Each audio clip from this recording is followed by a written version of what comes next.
evening all and welcome to the 2023 ACHS Annual Awards Ceremony and Dinner. My name is Dr. Karen Luxford. I'm the Group CEO of ACHS and ACHS International. I'd like to begin by acknowledging the traditional custodians of the land on which we gather here today, the Gadigal people of the Eora Nation, and pay my respects to elders past and present. I extend that respect to Aboriginal and Torres Strait Islanders who are here in the room with us today. It's an honour to stand here before you tonight as we gather to celebrate the extraordinary accomplishments of our healthcare community and reflect on the remarkable journey that we've taken this year at ACHS. We have an exciting agenda for you this evening, and we're here to honour the winners of the 2023 Quality Initiative Awards and present the prestigious ACHS medal to an individual who has demonstrated an ongoing dedication to healthcare quality and safety. Our award winners have not only set the standard of excellence, but also demonstrated the power of collaboration, innovation and shared commitment to healthcare excellence. Their achievements are a shining example of some of the remarkable work that results from pushing boundaries, and they inspire us all to reach for greater heights. It's a privilege to acknowledge their outstanding work tonight. I would also like to take a moment to acknowledge this year the panel of judges who have generously devoted their time and expertise to evaluating the submissions for our Quality Improvement Awards. Considering the fantastic number of submissions that we received, it was no easy decision. Reflecting on the journey for 2023, this year has also held particular significance for ACHS as an organisation. This year we took significant strides towards focusing greater on inclusivity across the organisation.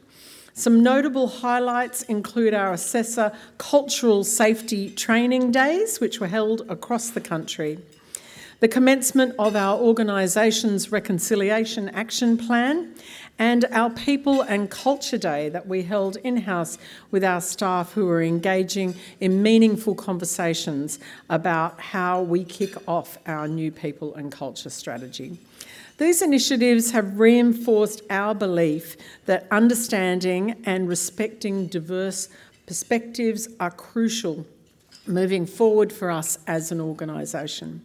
We've also recently received marvellous feedback from our members, and we're very excited about this for our 2023 membership survey, indicating high levels of satisfaction with ACHS and significant positive feedback about key strategies that we've implemented to strengthen the value for our members in recent years.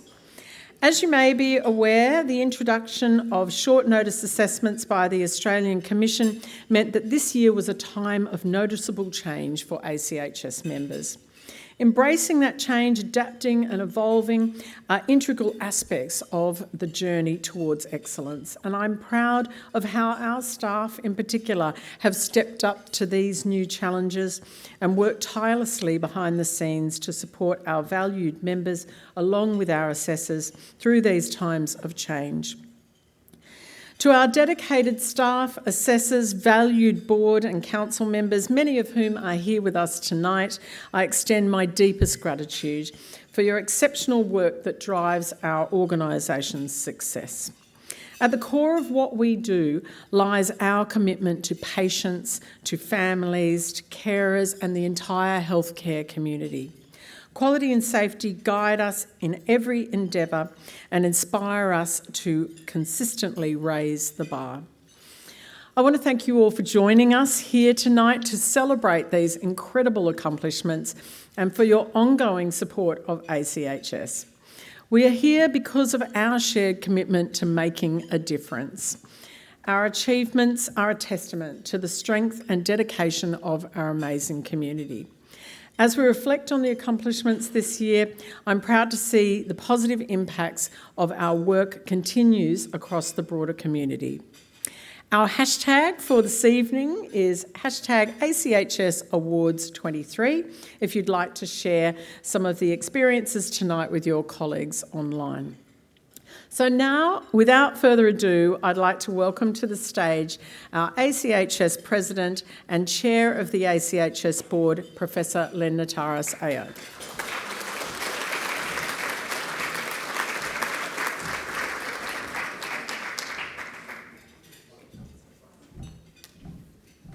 Thank you so much, Karen. Thank you for that warm welcome and indeed those great reflections that you've just mentioned.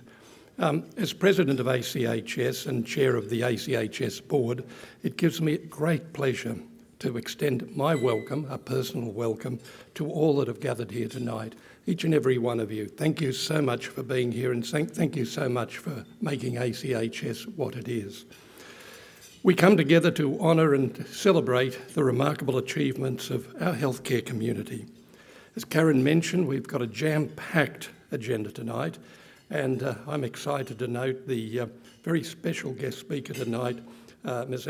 Amanda Cattermole, PSM, CEO of the Australian Digital Health Agency. Thank you, Amanda, for being here.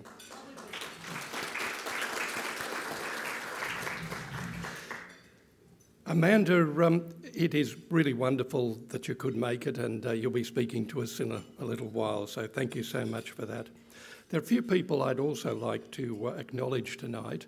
I'm not going to acknowledge everybody because we've got so many, everybody here, and there's about 106 folk here as a distinguished guest, and I'm much appreciative of that.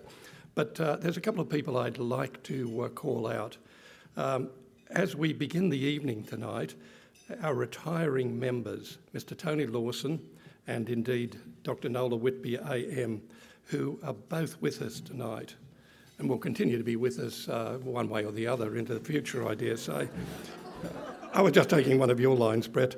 Tony has been an ACHS board member and councillor for 11 years, having significant impact on our organisation in that time. Tony's involvement spans across numerous committees and initiatives, including not only, or limited to, member of the ACHS Board Finance Audit and Risk Committee, member of the ACHS Governance Committee, and an ACHS assessor. Thank you, Tony, for your time and for your commitment and for bringing a truly informed consumer voice to our organisation. Please join me on stage for a special thanks.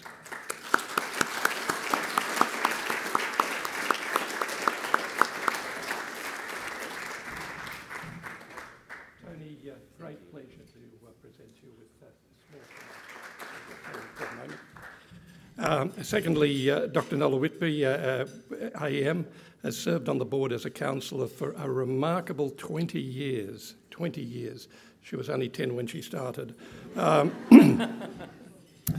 of those, she's been a part of the ACHS board for at least 8 of those years as well. She's been instrumental in shaping the trajectory of the ACHS through her roles that also include ACHSI Middle East and ACHS Assessor. Thank you, Nola. Your valuable contribution goes before you, and you have made a difference. Please come and join me on stage as well.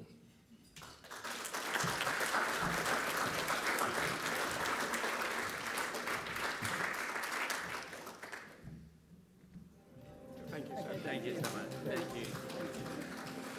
Thank you. Apart from seeing off one of our directors, and the good news is that our other director will remain a councillor, which is wonderful, and we really appreciate that, Nola.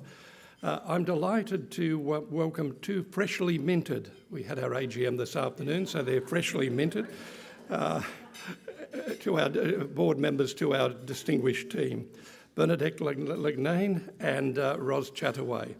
The professional knowledge...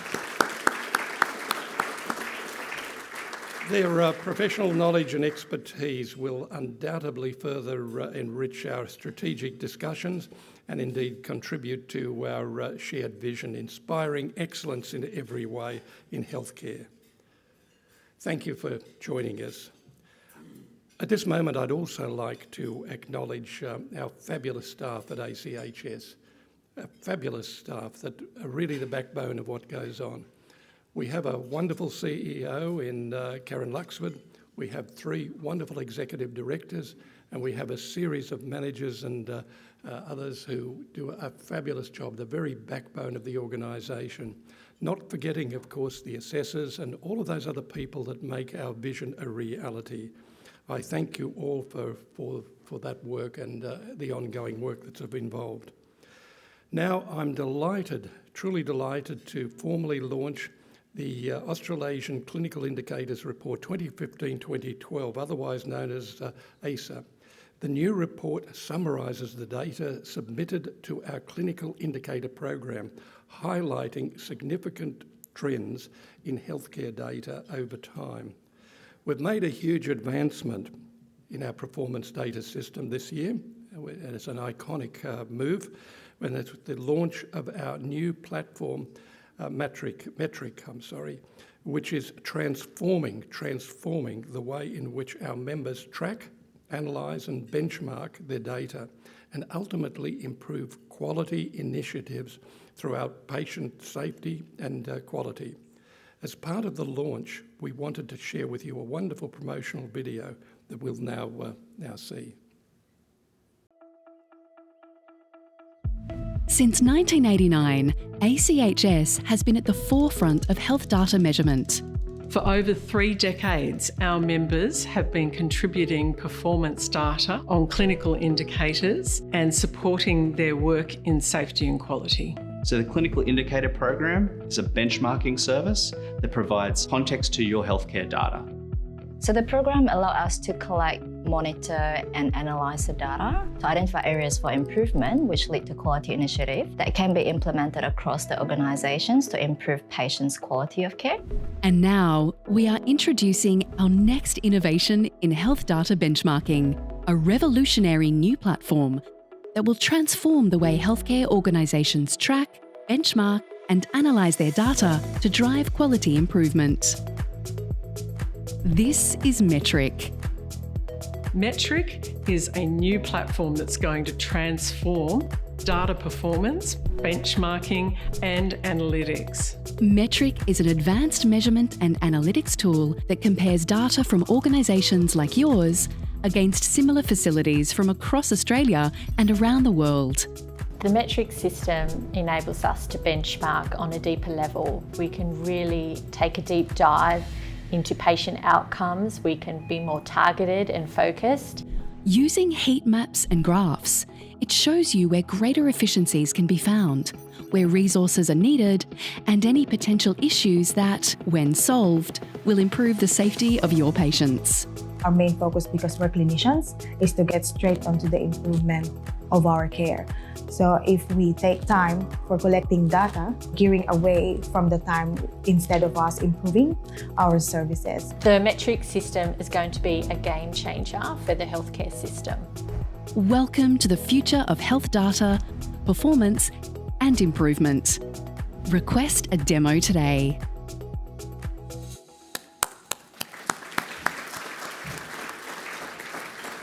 Truly fabulous stuff, and I encourage you all to explore Matrix and indeed share the ACHS as well, which will be available for viewing on our website, and indeed there'll be printed copies available tonight. I hope that each and every one of you have a wonderful evening tonight and enjoy the Quality Improvement Awards, which are about to be announced. I have an instruction here from Karen, and that's take a step to the right and stay there. So I'll take a step to the right and stay there. Thank you.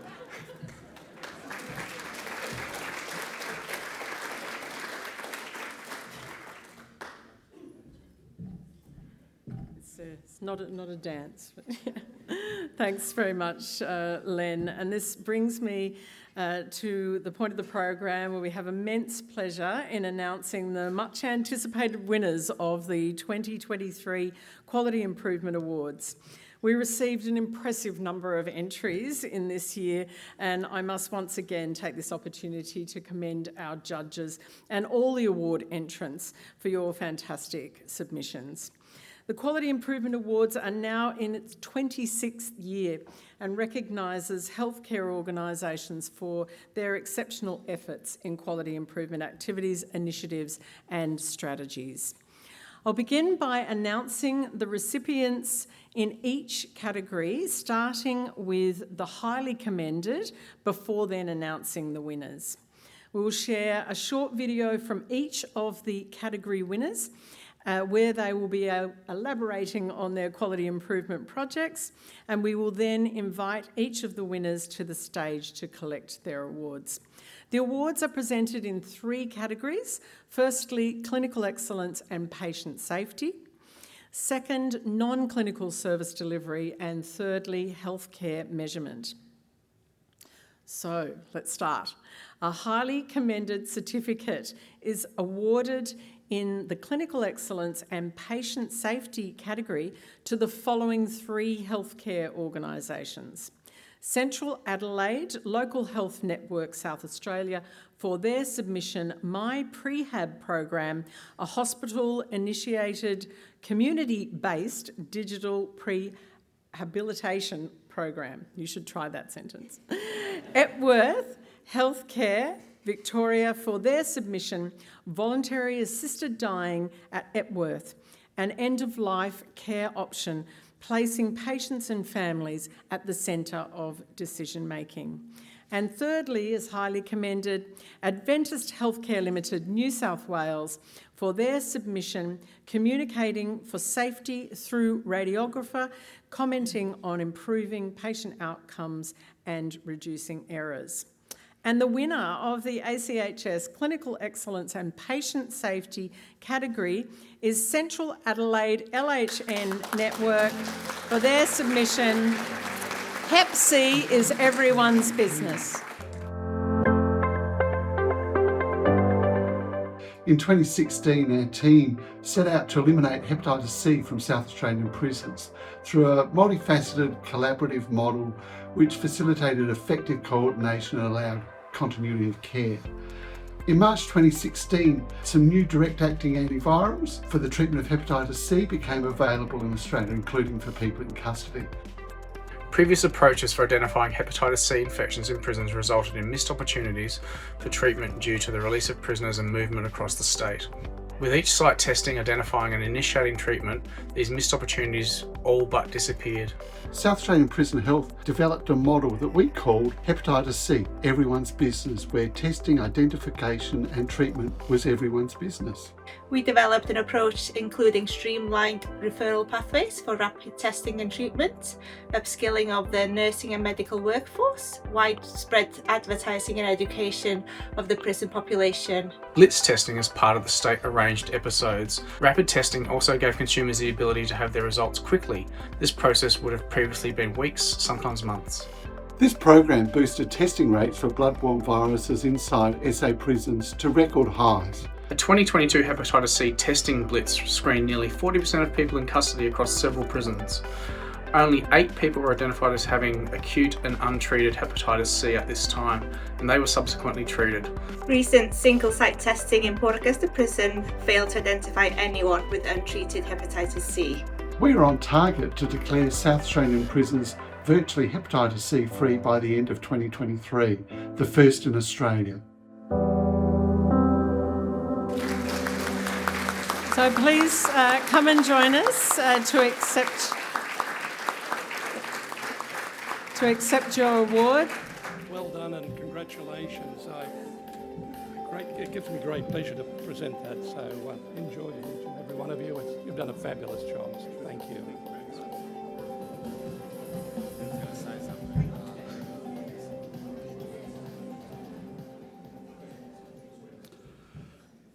To start with, I'd like to thank ACHS for this award. It's a great honour to receive this, and also acknowledge the fantastic work that our team has done. As the Australian Institute of Health and Welfare says, people in prison usually come from disadvantaged backgrounds with poor physical and mental health outcomes compared to the general population. They're less likely to have access to healthcare services and more likely to have a history of risky behaviours that can affect their health and well-being. Most people in prison are only with us for short periods of time and enter and exit the system multiple times. The health of people in prison is public health. While our focus is on reducing incarceration rates, particularly the significant overrepresentation of Aboriginal people in custody, it does provide the opportunity to address health needs and improve people in custody's overall health. Elimination of hepatitis C in prisons reduces the risk of serious complications and death, and it also plays a significant part in reducing hepatitis C in the wider community. I'm very proud that South Australia is leading Australia in the work that we do and is the envy of other countries. Our model of test and treat is everyone's responsibility, has worked, but it's about having a strong team across agencies, including NGOs. The work is testament to that great team, some of whom are with us today. I'd like to thank ACHS for this award and the South Australian team that has done so much to make a difference in our patients' lives. Thank you.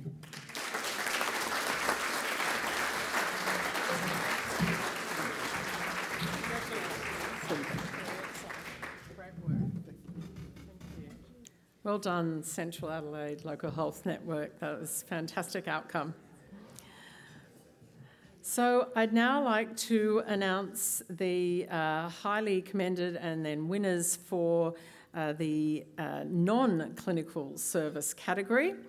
Highly commended certificate was awarded in the non-clinical service delivery category to the following three organisations: Riverland Mallee Coorong, Local Health Network, South Australia for their submission, Transforming Rural and Remote Healthcare, the success story of the Riverland Academy of Clinical Excellence race. And Northern Metropolitan Health Service WA for their submission, the NMHS JMO Manifesto. And then the Hunter New England Local Health District New South Wales for their submission, Mental Health First Responder, Virtual Care in Mental Health Emergencies across the LHD. And now the winner of the ACHS non-clinical service delivery category is Northern Sydney Local Health District Primary and Community Health. Our team is honoured to accept the 2023 ACHS Quality Improvement Award on behalf of the Northern Sydney Local Health District and our commitment to provide high-quality, equitable care. We acknowledge the barriers faced by our culturally and linguistically diverse consumers, carers and their families, and also consumers with hearing impairment.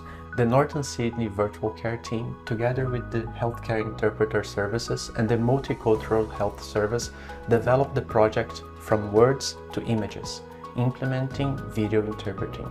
Our project was born out of a vision, all consumers empowered to make informed decisions about their care, but also from an opportunity.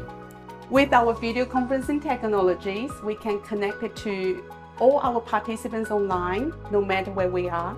We can read visual cues and we can better engage with our consumers online. Our project enhances consumer communication, proves that video interpreting is cost-effective for the system, and contributes to our net zero goals. Implementing video interpreting is not just a technological advancement for the Northern Sydney Local Health District. It also shows our commitment to effective patient-centred care. The ACHS Award recognises the hard work and dedication of a large group of people and services. These people are dedicated to providing culturally responsive health services in the Northern Sydney Local Health District. Thank you. Thank you. Congratulations, Northern Sydney LHD. Come up and join us to receive your award.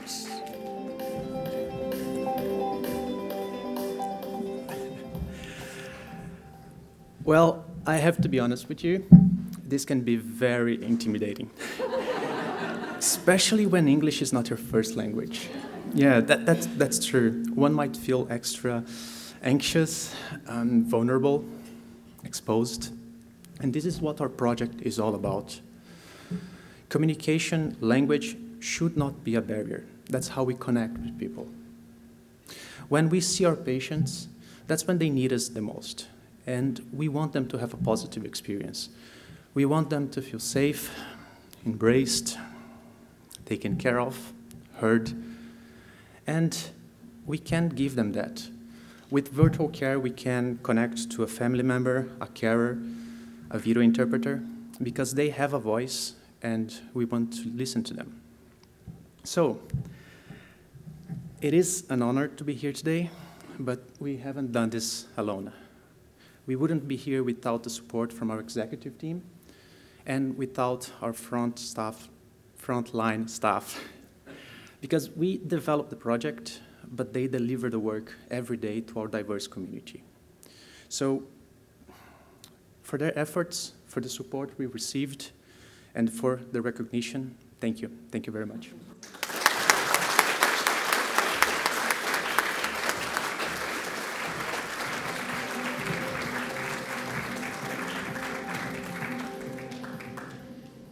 Fabulous work and a really exciting program. Thank you very much, Northern Sydney LHD, Primary and Community Health. Very exciting to see.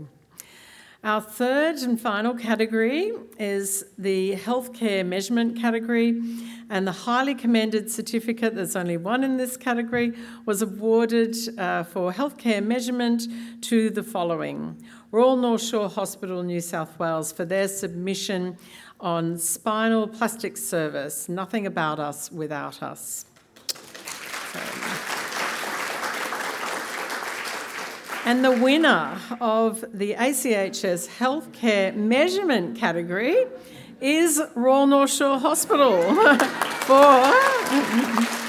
for their submission, Parkinson Inpatient Experience Project. Parkinson's disease medications are time critical and are often managed poorly in hospital. As part of this project, we sought to improve Parkinson's disease medication management in the neurology and aged care wards and the emergency department here at Royal North Shore Hospital.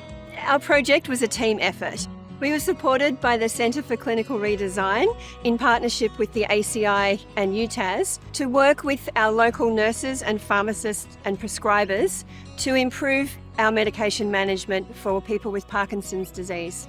We implemented several interventions to improve Parkinson's disease medication management. These included electronic prompts for nurses and doctors, improved availability of Parkinson's disease medications on wards, and an extensive educational program for staff.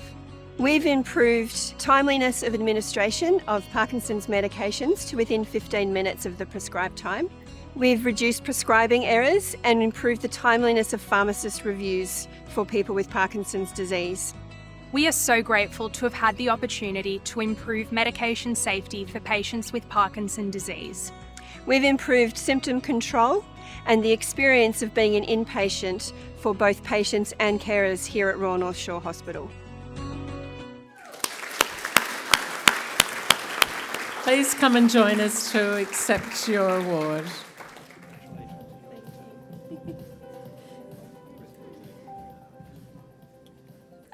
Thank you very much for this honour. This was I started off as an idea, and we were linked into the redesign school at the ACI, and I thank many people. So our patients are a vulnerable cohort, and they do need the support of people who actually know what they're doing and take their Parkinson's disease into consideration when they're admitted to hospital, because often they're admitted for something other than their Parkinson's disease, and it's often not given the proper consideration that it needs. So I would like to thank our executive team who supported this project. I would like to thank the ACI and the UTAS for their amazing support. It's Betty and Bronwyn here.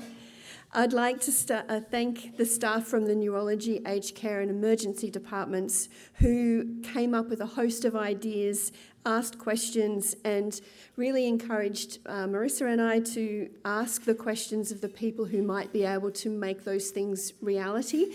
And my advice is always ask, because we thought we had some crazy ideas and we were able to have them implemented. I'd like to thank Marissa, who can't be here because she's on her honeymoon. She was an amazing partner. We were able to rigorously debate all sorts of ideas, and she was the one who really kept us on task and focused. So we had a much better project as a result of that team relationship there. And yeah, finally to our patients and carers who really gave us some quality insights into their experience of being in hospital. Thank you.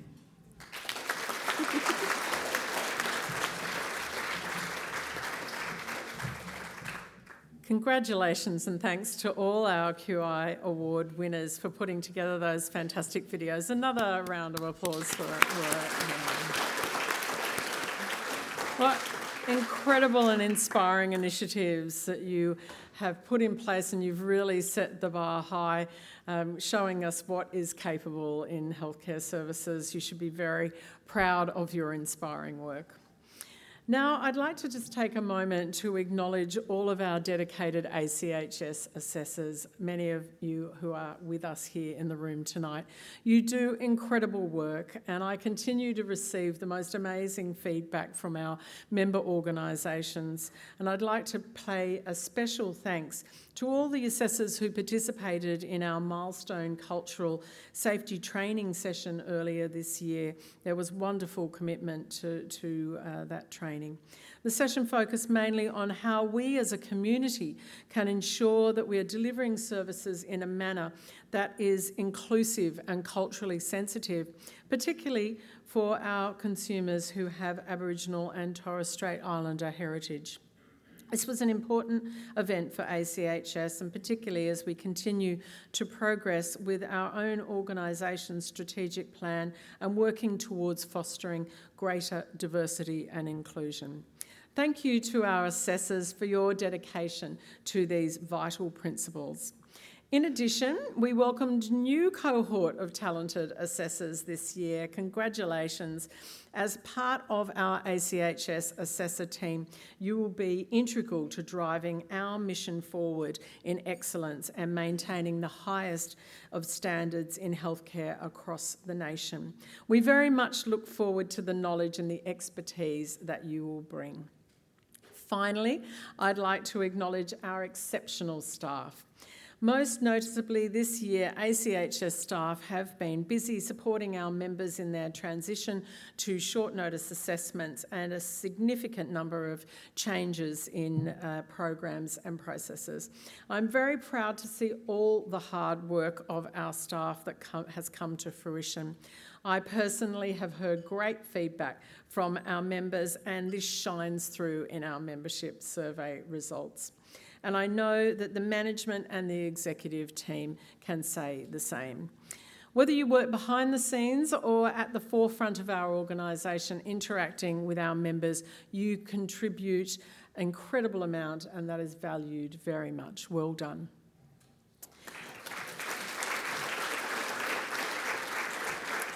I'm now going to hand the microphone back to Professor Nataras, who's going to announce the ACHS medal winner. Thanks, Liam. Thank you. And you'll all notice I did move to the left and to the right as to... Thank you so much, Karen, and congratulations again to our QI Award winners, assessors, and indeed our staff. As I said earlier, without the very backbone of our organisation, it wouldn't be what it is. It now gives me great pleasure to announce the winner of the much anticipated 2023 ACHS medal. Now in its 39th year, ACHS is in its 50th year next year, but the medal's in its 39th year. The ACHS medal recognises the achievement of an outstanding individual for their promotion of quality and safety in healthcare services. Please now join me in congratulating the winner of this year's medal, Dr. Neil Fong.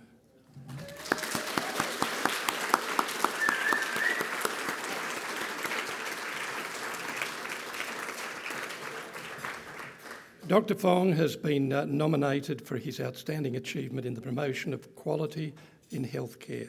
Dr. Fong has an extensive history of accomplishment, and his contributions over a number of years cover many, many areas of healthcare.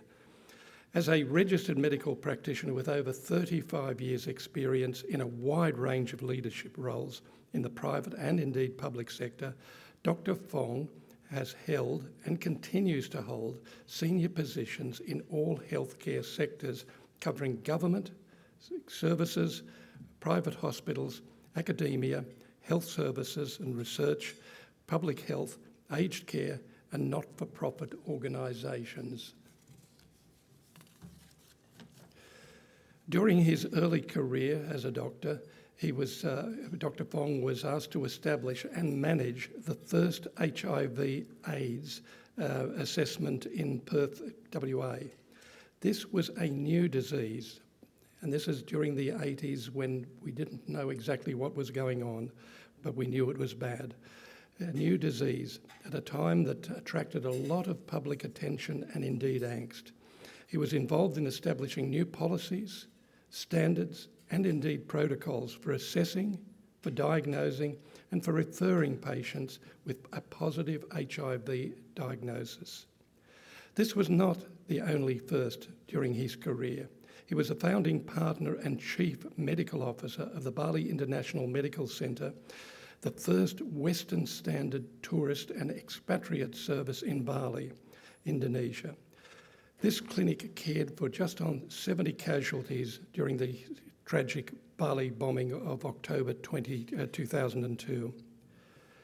It was from this basis of providing safe, quality medical services to less well-supported communities that Neil felt he could make a bigger, more systemic impact in the leadership role. In 1998, he was appointed the CEO of Australia's largest private hospital at the time, St John of God in WA, Subiaco, where he was appointed the first consumer advocate to the hospital's management committee. In 2004, Dr. Fong was appointed the full-time executive chairman of the Health Reform Implementation Task Force to implement the Western Australian Government Health Reform Program, including a major capital works program, before being appointed the Director General of that state's Department of Health in 2005. During this time, as Director General, WA Health, Neil was responsible for developing and launching WA's Health's inaugural safety and quality framework. He was also heavily involved throughout the Australian health system, the Health Ministers Advisory Council and Council of the Australian Government, the RMAC committees, in the establishment of the Australian Commission for Safety and Quality in Healthcare in 2006. Following his time in WA as the Director General, Dr. Fong led projects to establish Australia's newest medical school at Curtin University. The medical school enrolled its first students in 2017 and focused on training doctors for rural and remote areas, focusing on high-quality education. His role as the president of ACHSM has seen him champion the important causes of not only safety and quality, but also education and various aspects of education. Congratulations to Dr. Fong on being the deserving winner of this prestigious 2023 award. Your experience and achievement continues to inspire us all. I've only, and I can declare at this particular moment, a slight conflict of interest being a friend of Neil's, and I can only say we've scratched the surface. What Neil has done for AFL in an amazing manner, in a pastoral sense, is quite remarkable. What he has done in resurrecting ACHS-E, which now is ACHSM, as an Australasian organisation, is truly spectacular. Neil, congratulations, and it's a great honour to be able to present this award to you.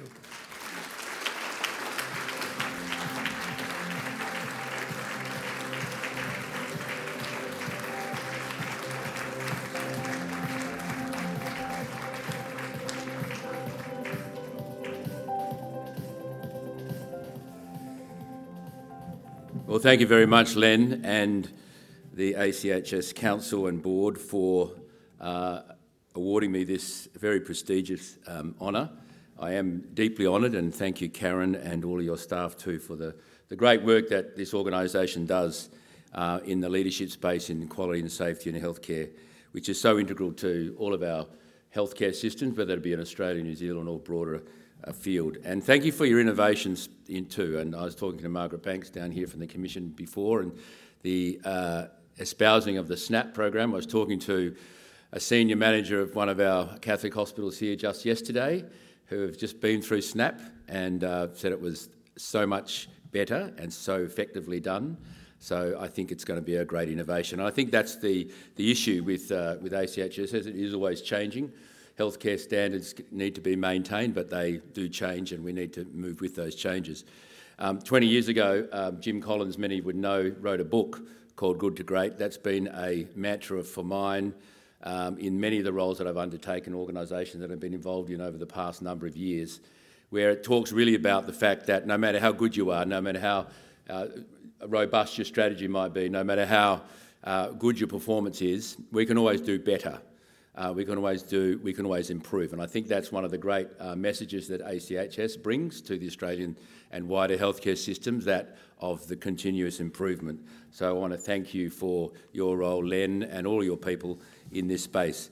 2 weeks ago, 65 doctors gathered in Perth at the UWA Club to celebrate 40 years since graduation from medical school. And I was there with a number of my colleagues. We had about 110, I think, in our class, but a number have died and a number of overseas and a number couldn't make it. But 50 years ago, when I was in high school, it was only a dream that I could actually become a doctor and dream of the day when I would be working in healthcare. In fact, I was one of 4 boys, son of a truck driver, lived in a State Housing Commission estate with my mum, who used to go and polish the floors at the local church to get a bit of extra money. And my Year 11 maths teacher, I can always remember, he's a great big WA state rugby union player, threw a duster at me one day and said, "Fong, you're not smart enough to get into medicine."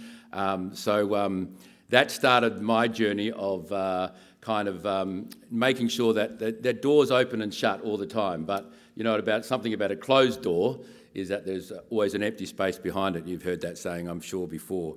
But for me to be involved have the wonderful chance and opportunity to be involved in health and well-being and care, and at the system level and at the individual patient level, has been, one of the great thrills, but also privileges, I think. And I think everyone in this room who's involved in healthcare knows that we are a different breed. There's no doubt about that, but also a special breed. My first term as a doctor, I'm allowed to make a few remarks, I'm told here. So my first term meant that I was either a very good doctor clinically or a very bad one, because I got a third-year resident medical officer at Royal Perth term in gynaecology as an intern. My first day I turned up, had to know something about. I had knew nothing about that. But that either meant that I was smart enough to kind of pick that up, or it probably meant it was such an easy term that they could give that to me. So that may kind of give you a bit of a hint about why I moved into non-clinical medicine and healthcare management. Len talked about the HIV experience. That as a third-year doctor out, my boss at the time, basically because I didn't want to actually work shifts, I wanted an 8 till kind of 5 job. I was playing state league football at the time in Western Australia and many other things that I was doing, and I just couldn't handle the fact of not being able to do other things. So I got this job working in the sexual health services and then worked in that space, and immense privilege of a new disease that comes not very often, although the pandemic we've had is something we'd rather forget. But probably the most important thing of that was a great basis of understanding the pastoral need for healthcare workers in terms of our work. And I do remember giving the first couple of hundred diagnoses of HIV positive. Back in those days, you couldn't get an HIV positive test from a GP, you had to go to a central clinic because no one knew what to tell the person when they had the result. And all of those gay men, most of them, died subsequent to that, which did shape a lot of my journey in terms of understanding patient empathy and so on. So it was a great privilege to be in that space, and Len's remarked on many of the other things that have been an opportunity for me. I guess the consumer representative, just to bring it back to the safety and quality at St John of God, was the first, way before we ever talked about consumer representation, and we had this very robust woman. Many of you might know her by the name Michelle Koski. She was a real dynamo and advocate for patients, and she ran the Health Consumers Council, and I said, well, why don't you come and sit on our safety and quality and our hospital management committee? And we're talking 25 years ago, and she did, and she's pioneered many of those opportunities in Western Australia. As the Director General of Health in WA, I had the privilege of working with many of other colleagues. Many of you would know their names, Cruck and Thorne and Birch and Ramsey and Piccone and so on. And we were able to bring about the Commission back in those days. We also started the National E-Health Transition Authority, which was the precursor to, I think, Amanda's organisation today. And so it was a great opportunity. Back in those days too, there were 300, did you know there were 300 Commonwealth committees and working groups that were meeting in any given year? And when I got to RMAC, and I was fed up with all my West Australian staff kind of coming over the Nullarbor to all these meetings. And if you have a working party, you've got to have a jurisdictional working party if you're in these things, and off you go. So I said, well, they said to me, will you go and give us something different, which is when we introduced the principal committees for RMAC, and many of them still exist today. And that's an example, I guess, of the opportunity and innovation that you get in some of these roles to do this. Probably the most exciting was when the AMA, I don't know, I think Anne Trimmer's here tonight, but I don't think she was around at the time, but there she is there. So we needed more doctors in 2010, and we still need them now. And so one of the things we needed to do was actually have more medical graduates coming through the system. And so Curtin University approached me and said, would you write a feasibility study so we can have a new medical school in Western Australia, which I did, and then we worked on that for 3 or 4 years against many opponents who said we don't need more medical graduates, including the state branch of the AMA, which is just crazy. And we were able to establish that in 2007, as Len says, and then are making a huge contribution to medicine and healthcare in Western Australia. The last 15 years, though, probably have been the most enlightening and exciting for me, because I've been able to really pick up and continue what is my most important passion, that is about developing leaders for our healthcare system.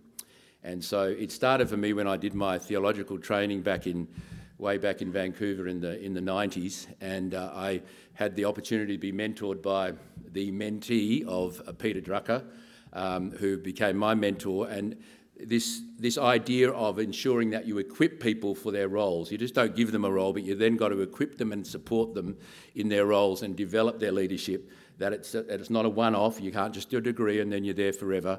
It's this ongoing equipping and nurturing, supporting as a principle in terms of developing leaders. And so I had the opportunity to do that in all the different places I've been. When I was in the DG in WA, we started the Institute for Healthy Leadership. Our college at that time was pretty moribund and there wasn't anything to go to. And so we've seen that flourish. We had the opportunity to develop the Health Leads Framework for RMAC, which is, again, a description of that says, what do we mean when we need better leadership for healthcare? Many of you in this room would know about that.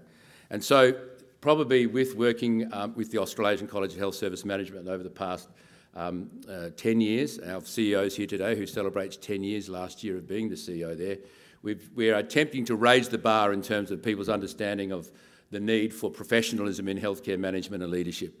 That it is a profession as much as any of the other professions is, and it's just so important. Have all the resources you like in the world, have all the fancy hospitals and health services and IT technology, but you need the people, you need us who are motivated, who are inspired, supported and equipped to do their jobs. And that's really my passion now. So it's a great opportunity to kind of lead that organisation, and thank you for your support of it.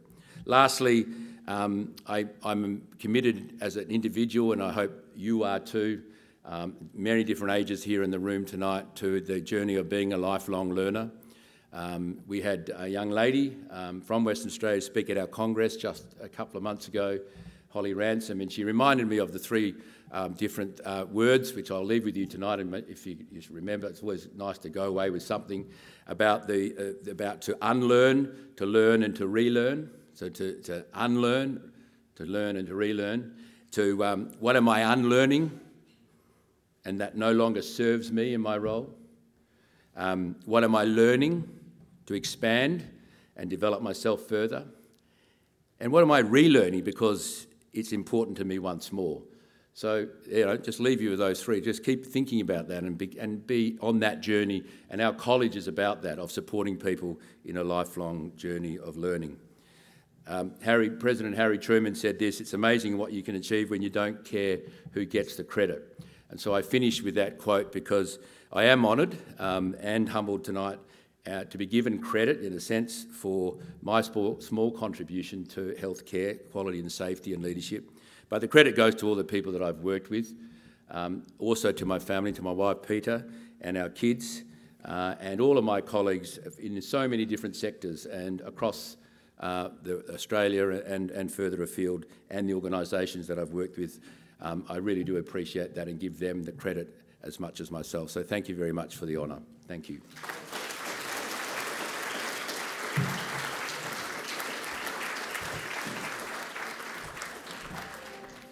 A big congratulations again to Neil. Well done.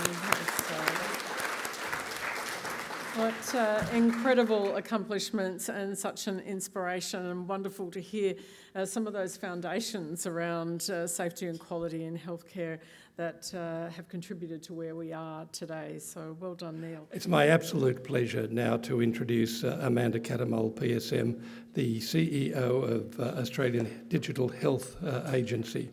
Amanda will be sharing some of her insights, shedding light into how digital health is shaping our future and the exciting future that we certainly have. Now, without further delay, Amanda, thank you.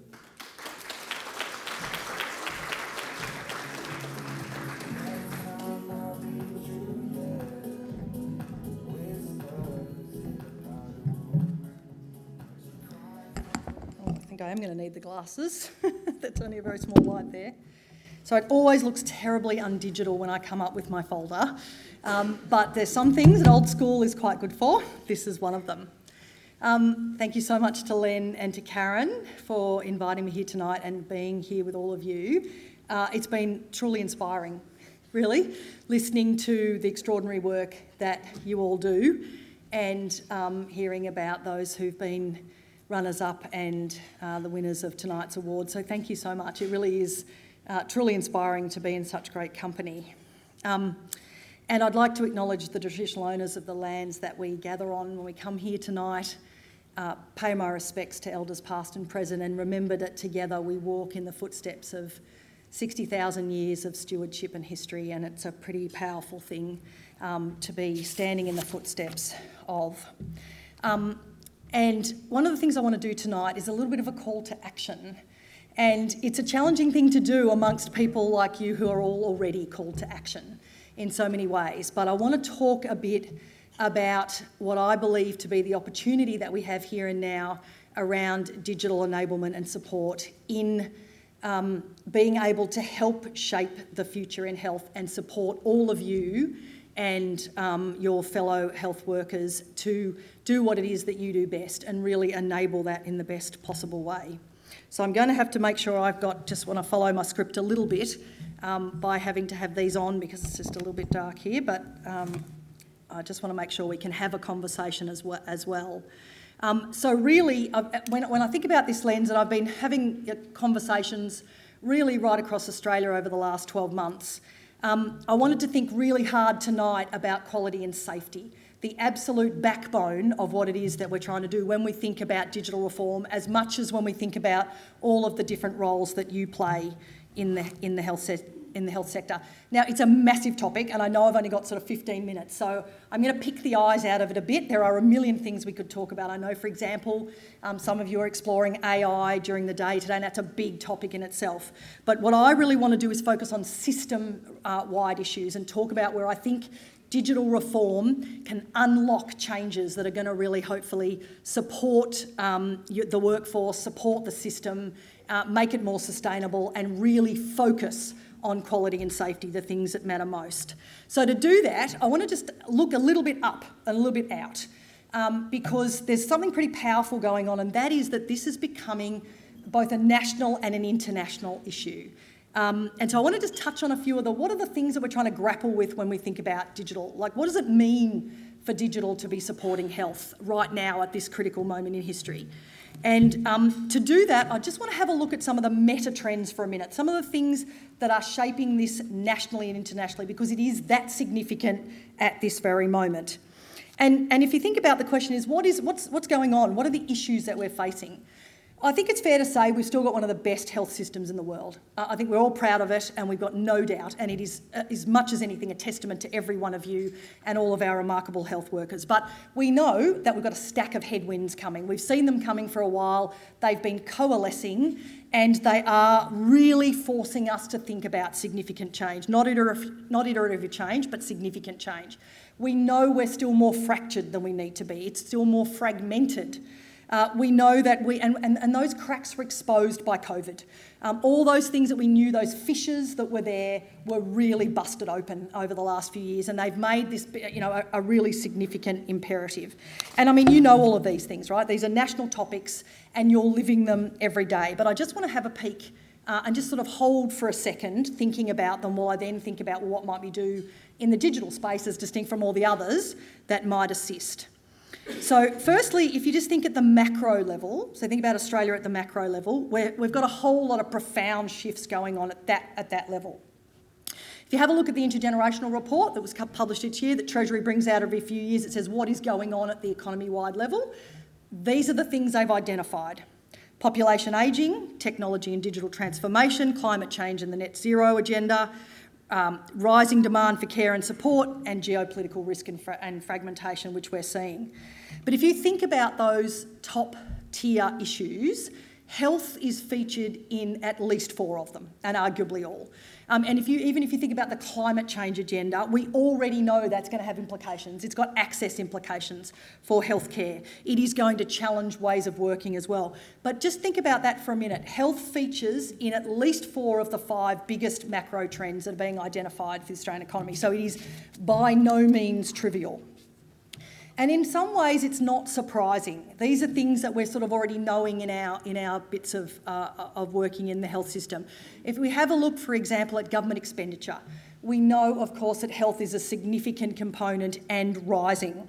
If you look again at the intergenerational report, they've predicted at least a 2% rise in what is already a fairly significant part of government spend on health. If you look at the ABS National Health Survey, almost half of Australians have 1 or more of 10 selected chronic conditions. So we've changed the kind of care that we need to support people has clearly got to be moving away from episodic care. We're looking at people across their entire healthcare journey. Hospital expenditure is the fastest growing component. Again, no surprises, but think about it when we're looking at a wellness system, we've got to be able to move that funding and that engagement upstream so that we can make those changes in things like hospital spending. And of course, the other big one is aged care. Again, we're seeing substantial increases in what we know, of course, as the population ages, will be growth in aged care.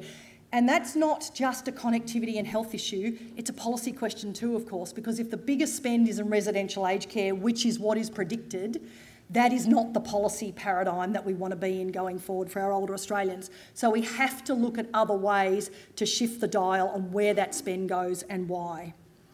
If we also then, of course, look at employment, we know that health and care services make up a significant part of the economy and are growing rapidly as well. And as the former chair of the Productivity Commission noted, if this continues to, say, 2060, that would look like around 40% of all employment. We've already know we've got workforce shortages in these sectors, both in health and really critically, if we're starting to think about technology, in digital technology as well. So you've got a coalescence of those shortages in the areas that we're going to need. So we've got to think about what kind of significant change can we make to change the dial on all those things that are coming at us. And again, we already know that there are pressures, of course, on the health workforce, on the digital workforce.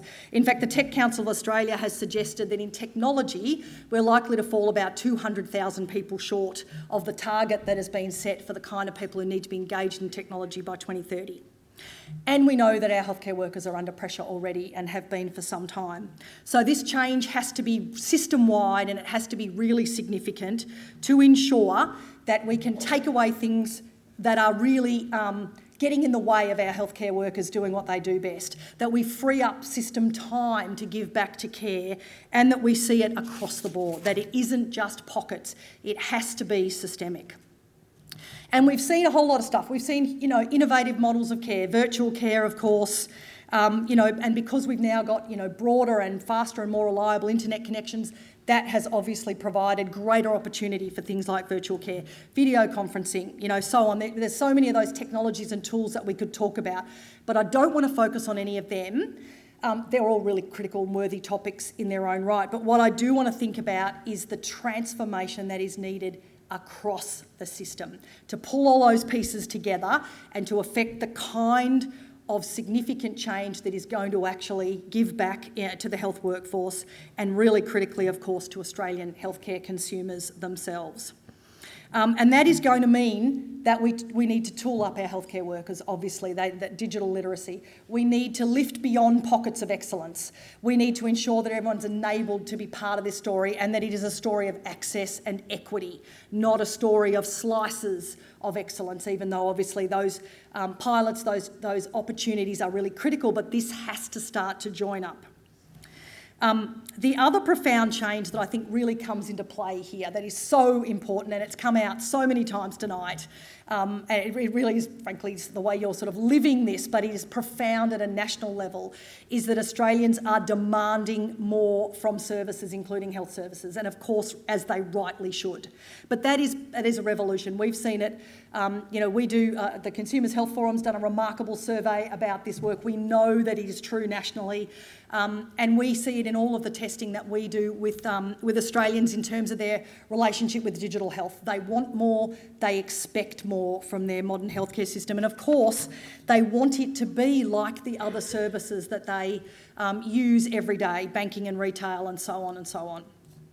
Last but not least, just to kind of lay those pieces down, is the fact that we are seeing massive disruption in the health sector in probably unprecedented ways. New businesses coming in, end-to-end, starting to map out an end-to-end journey themselves. New entrants who are really digitally savvy, who are starting to look at where those pockets are going to be, where they're going to enter and really shake up the system. And that's been starting already. And that what they're doing is converging those care pathways, bringing them into business models that are really quite different to what we've seen before. And it is happening rapidly. And they are drawing on things like banking and other sectors to reflect an entirely different business model. So what does that mean? If you think about all those forces and you think about what can digital do, not in itself, but as a platform for change to support our health system, to support all of you, and what is it that we can do together in this digital environment? And I want to touch on a few things that I think we can do, and I know I say that advisedly because you all do such remarkable stuff already, but I think in this digital world we've got to add this to our story because it is going to make that kind of change. So what can we do? So there's a few things. Firstly, and it's already, again, Dr. Fong's already touched on this, so I feel like there's so much synergy about the conversations we're having at the moment. It's our leadership. Our leadership together is going to be a really significant part of this, and that is going to require change. If you look at the national level, for example, if you think about the leadership of governments, the Australian government itself has put $1.1 billion into this. That's the biggest investment in digital health we've ever seen. And that is not because they were thinking about digital technology. They are thinking about this as a platform for transformation in health. That is the agenda that they're actually framing. And they frame that as a policy focus through the Strengthening Medicare Task Force agenda, and you've seen that with the pillars of patients at the centre of their care, connected care, multidisciplinary teams that collaborate to provide the best care. That's the environment that we're trying to frame. And so with that kind of environment where you're looking at national policy reform, it's incumbent on us then to really step into that as strongly as possible in the organisations we're in and to influence to the greatest extent that we can, because this really is an opportunity for big change. And that means a whole range of things. Like for us, for example, this is not a story about tech. This is a story about people and policy change. And so to lean into that conversation, to think about what change do we want, and then how can we help make that, bring that digital enablement to that change. How can we, as leaders, educate ourselves? I mean, one of the things that I find is many of our leaders are not themselves digitally literate. We need to lift that if that's us, if that's the people around us, because that we're going to have to engage if we're going to make this sort of change. And we try and do a lot of work with leaders, so do a lot of other extraordinary organisations, but it's incumbent on us to uplift our capability as we do in so many other ways, because that's how we're going to make that transformation nationally. And for my agency is involved in delivering some of this. So, that's a deep responsibility that we feel very privileged and passionate about as an enabling tool for all of you and for our colleagues in the states and territories, for healthcare organisations across Australia. And there's a few big policy pieces in that we will be supporting the Department of Health and Aged Care and the Minister for Health and Aged Care to deliver, that are policy changes that digital enablement will support. So one of those is the sharing by default agenda. No longer is it okay to simply pop things into the consumer's held My Health record. It used to be the personally controlled electronic record that Dr. Fong mentioned. It is now expected that that information will be shared by default, starting with pathology and diagnostic imaging, so that people have access to their own health information, so that clinicians can access that information where and when they need it. Connectivity to be increased through allied health in particular, so that all of the multidisciplinary care team has access to information that they can share together for the good of ensuring that the patient has the best care, a full understanding of their clinical health journey, and of course that they've got it in their own hands, because it is so critical that as we do this, consumers sit really, really properly at the centre of their own health. And so when I think about all of that stuff, we're not doing this as purveyors of technology. We are doing this to support a health reform agenda that is hopefully going to start to unpick some of those challenges that we're facing right across the health system. For example, taking away the administrative burden of having to record the same basic health information over and over again, for people having to tell their story over and over again, giving back time to clinicians, making sure there's high quality data and reliable information, so it has that quality, it's shared with the same meaning in the same way right across the system, and that it's easily accessed, so you can get hold of it and you can use it rapidly, again, freeing up time for that expert health advice, those deep conversations, that ability to really engage in a modern way. And also helping Australians to make better choices, to be deeply part of their own healthcare journey and really leading that suits them, where and when they need it, suiting their life circumstances, the diversity of the people that we serve. The second bit that I kind of want to talk through, that again I know is all second nature to you, but we're going to need to do this at a national scale, and that is the collaboration. And one of the things that I feel so excited about is, even in my time in this role, and many of you have been working in this area far, far longer, I don't think that there has been quite a time like this, with everyone cleaving to this purpose, this sense that we can make change. But it needs that collaborative spirit, the kind of thing that we did really, really well during COVID. The thing where we busted open old ideas, where we tried things that we thought couldn't be done really quickly. Telehealth and e-prescribing, for example, are two great, really great homegrown examples. But I reckon the next wave is going to have to be well beyond that. It's going to have to be international, through the Global Digital Health Partnership, through SNOMED International, the leading organisations in interoperable systems. It's going to have to be at the national level through things like the Intergovernmental Agreement on Digital Health, and it has to be local. It absolutely has to be local, right into remote communities, right into all the organisations that we work with and serve, because that's what we're going to need to drive system reform.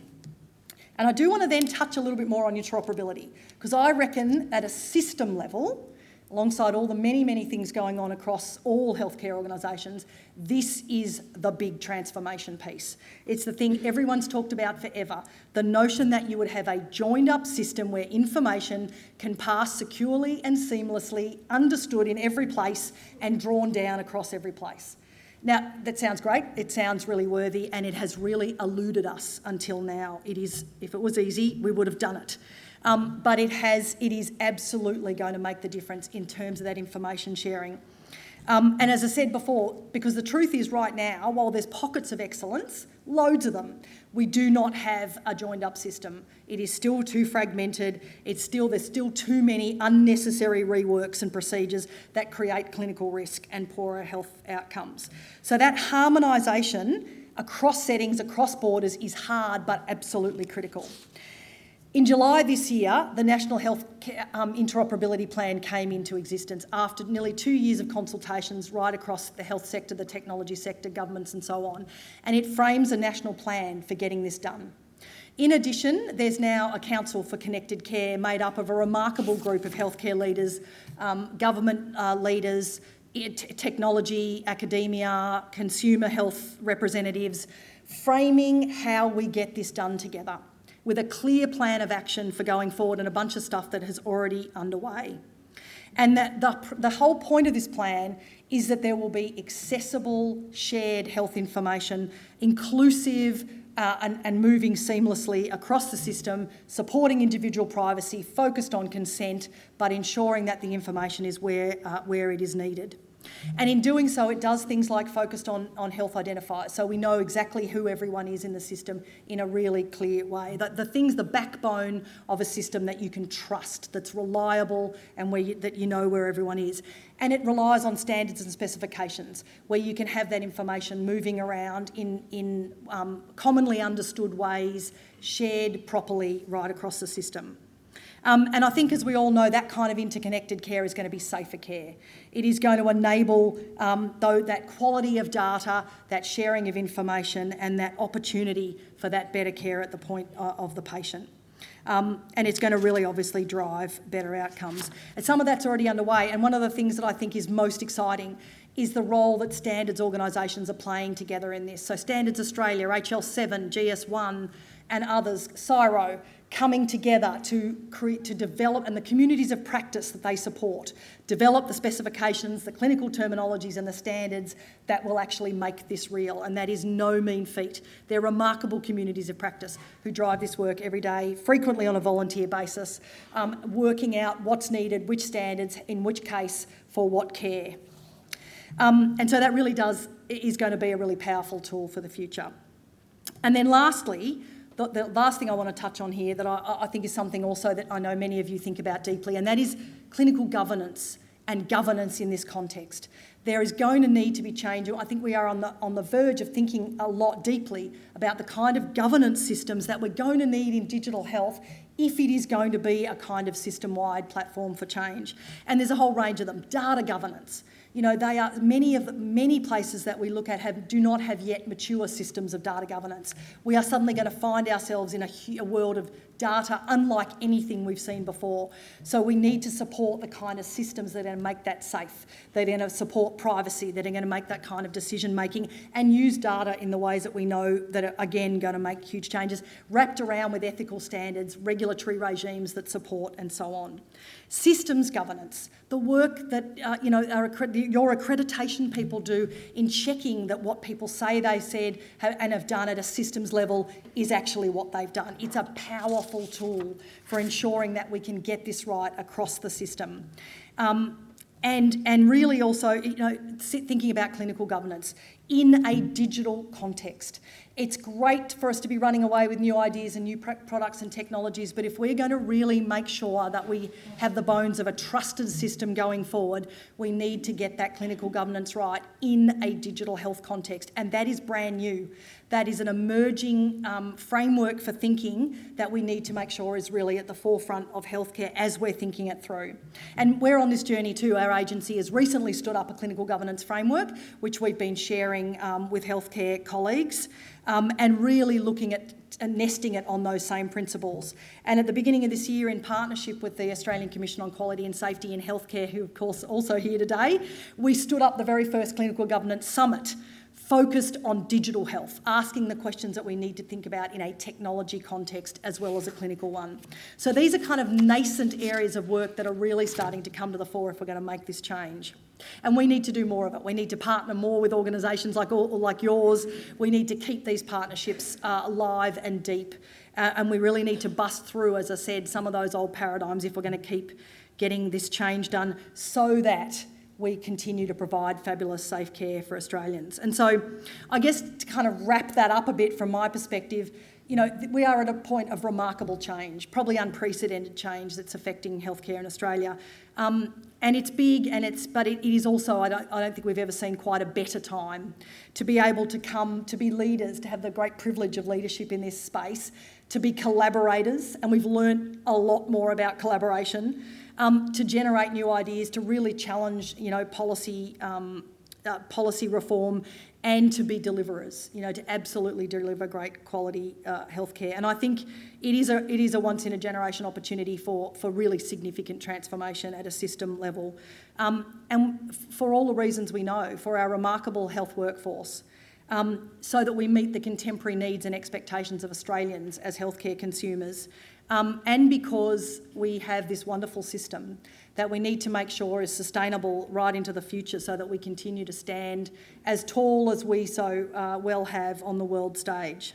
And I hope that in all of the great work you do, that there's some energy and excitement for the digital component of that story as much as all the other remarkable pieces that you bring to healthcare. Because I think if we think about quality and safety, and tonight's just a fantastic moment to be thinking about that. What we want to do is exactly that, to support that safe quality healthcare with digital innovation at the centre, but as a platform for change so that we can continue to get to deliver wonderful care right across Australia. Thank you.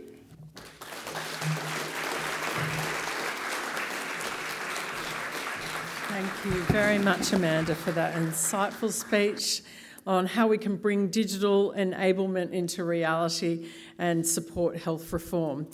Digital health certainly has had a profound effect on our healthcare delivery, and it's only going to get much more important from here. It's timely for us to be able to reflect, I think, this evening on the state of digital health in Australia. So please join me in thanking Amanda again. Fantastic work. Celebrating excellence in healthcare has tonight shone again the light on the exceptional work that is actually going on. And I think the conversations that we've had around the tables tonight have been fabulous. With that, I'd like to wish you all a wonderful and safe journey home tonight, or journey back to the hotel room, depending on how far you have to travel. But may the festive season be kind to you, and may 2024 be a year resplendent with further excellence, safety and quality, and a focus on the work that we collectively do. So thank you so much. Enjoy your evening. Continue to network, at least for another 10 minutes. No, I'm sorry. Continue to network at least till 10 o'clock. But enjoy. And thank you for being here. Thank you.